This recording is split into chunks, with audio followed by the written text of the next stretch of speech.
During a joint session of Congress on September 8th, President Obama introduced a new jobs plan that he hopes will again boost the flailing American economy.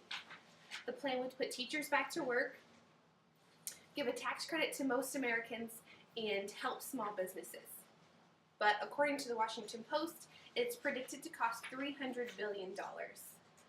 The national debt is skyrocketing, but steps to boost the American economy need to be taken. So where is the money going to come from? Do we cut Medicare and Medicaid? Do we reduce government funding for educational programs? Do we cut the national defense budget and reduce the military's pay? Where's the money going to come from? What if I told you the solution is right in front of us?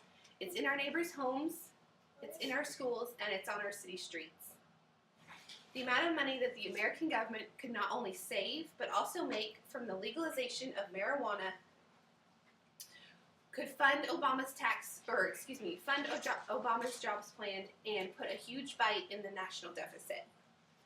I'm asking you to put aside your preconceived notions, listen to the benefits for our country, and then petition your congressman to pass a national act to legalize marijuana. The legalization of marijuana would greatly benefit the United States government by reducing the pressure on the criminal justice system, as well as generating large tax revenues.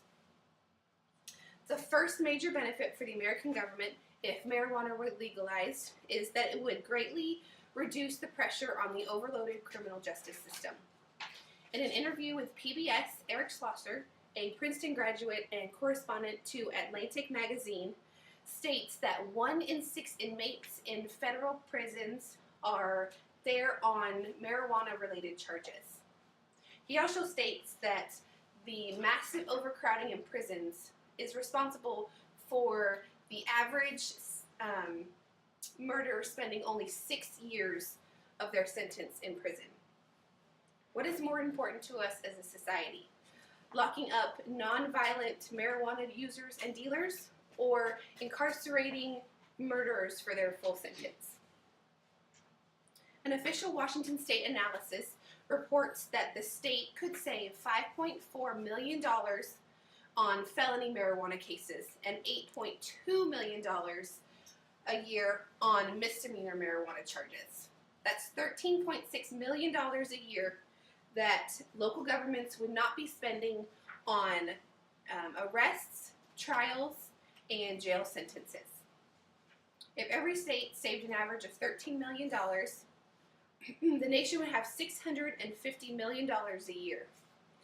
Extra money could be used for to fund national security projects like increased border patrol and port security. It could be used to rebuild aging schools or fund inner city educational programs. It could even be used to fight the real war on drugs. Drugs like heroin and cocaine and methamphetamines. The ones that kill people and destroy lives. The second major benefit for the government is the increased income that could be generated from taxing marijuana. The Colorado Springs Gazette reports that sales tax revenue from their medical marijuana sales is $50,000 a month. That's $600,000 a year for one city for medical marijuana alone. Colorado Springs is actually using that money to build a new police station and fund things that had been originally cut from the budget, like mowing medians and restarting some Saturday bus routes.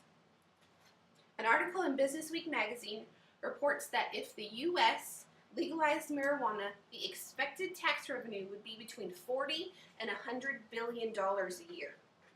That's money that we would not be having to borrow from China and other countries, allowing us to be more self-sufficient. And it's not everyday people like myself that believe that legalizing marijuana is a good idea. In an open letter to the President and Congress, over 500 national economists endorsed a study that showed the benefits of legalizing marijuana. Notable economists like a Nobel Prize winner and economists from universities like MIT, the University of Chicago, and George Mason University in Washington, D.C. They all support the legalization of marijuana. So let's face it, the benefits are undeniable. Old prejudices and stereotypes are all that are keeping our country from reaping the benefits of something that is no more dangerous than alcohol and cigarettes.